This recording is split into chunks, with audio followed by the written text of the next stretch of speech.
নমস্কাৰ বন্ধুসকল, আমাৰ প্ৰথম ব্লগলৈ আপোনালোকক স্বাগতম জনাইছোঁ। আশা কৰিছোঁ যেন চাই ভালেই পাব। আজি হৈছে বিশ্বকৰ্মা পূজা 18 ছেপ্টেম্বৰ। আমাৰ ফেক্টৰীত অলপ সৰু সুৰাকৈ পাতিম বুলি ভাবিছোঁ। এইফালে চাওক, মই আৰু মা আমি যা যোগাৰ কৰি আছোঁ পূজাৰ কাৰণে। পূজা একচুৱেলি মায়ে কৰিছে, কিন্তু মই লগত অলপ হেল্প কৰি দিছোঁ। এইফালে আমাৰ ফেক্টৰীৰ বস্তুবিলাক ধুই মেলি থৈছোঁ, চাব পাৰে। মা যোগাৰ কৰি আছে, মই লগত ফল মূল কাটি আৰু কিবা কিবি কৰি দি অলপ হেল্প কৰি দিছোঁ। আৰু এইফালে চাওক আপোনালোকে, পূজা সম্পূৰ্ণ হ'ল, কিন্তু পূজা টাইমত ফটো উঠাব নোৱাৰিলোঁ, অলপ বিজি থকাৰ বাবে। পাছত যি হয় আপোনালোকক দেখাবলৈ চেষ্টা কৰিম। এতিয়া আপোনালোকক বাকী সকলোখিনি দেখাবলৈ অলপকৈ চেষ্টা কৰিম। এইবিলাক প্ৰসাদ দি আমি পূজা কৰিলোঁ। পূজা হোৱাৰ পিছত মোৰ হাজবেণ্ডে আহি অলপ চাকি বাতি ধূপ ধূনা জ্বলাই বিশ্বকৰ্মা ভগৱানৰ ওচৰত অলপ সেৱা জনাইছে। নিজৰ আশা পূৰণ কাৰণে মনৰ কামনা কথা কৈছে।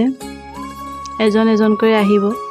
তেখেতৰ পাছত আহিব আমাৰ বাবাও আহি বহি ভগৱানৰ ওচৰত প্ৰাৰ্থনা জনালে। ইতিমধ্যে আমাৰ পূজা শেষ হৈ গ'ল। হোৱাৰ পাছত এতিয়া আমি খোৱা বোৱাৰ এইবিলাক যোগাৰ কৰিবলৈ যাম। এফালে দেখিছেই চব্জি লৈ বহিছোঁ। মায়ে ভাত কাটিছে, মই লগত অলপ চলপ চব্জি কাটি মেলি দিছোঁ। এইফালে বনি আছে সকলো।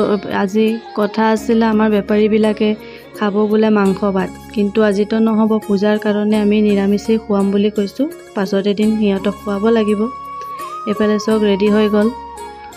পটলৰ চব্জি, ফ্ৰাইড ৰাইচ, দালি সিহঁতি আহি খাবলৈ ল'লে। আৰু পিছবেলাৰ লগে লগে খিচিৰি বনাইছে। ওচৰ পাজৰ অলপ চলপ মানুহ আহিব আৰু অলপ বেলেগ মানুহো আহিব। সিহঁতৰ কাৰণে অলপ খিচিৰি বনোৱা হৈছে। নেক্সট ডে ভাবিছোঁ চবকে ভালকৈ একেই খুৱাম। এইবিলাক চব ওচৰৰ মানুহ আহি খাই আছে, ভালেই লাগিছে বোলে খাই, সিহঁতি কৈছে। আৰু চবে হাঁহি ফূৰ্তি ধুনীয়াকৈ ধেমালি কৰি খাই আছে। চবকে দেখুৱাব নোৱাৰিলোঁ যিখিনি আহিছিলে। আপোনালোকৰ যদি ভাল লাগে ভিডিঅ'টো লাইক, শ্বেয়াৰ আৰু ছাবস্ক্ৰাইব কৰি দিব। Thank U.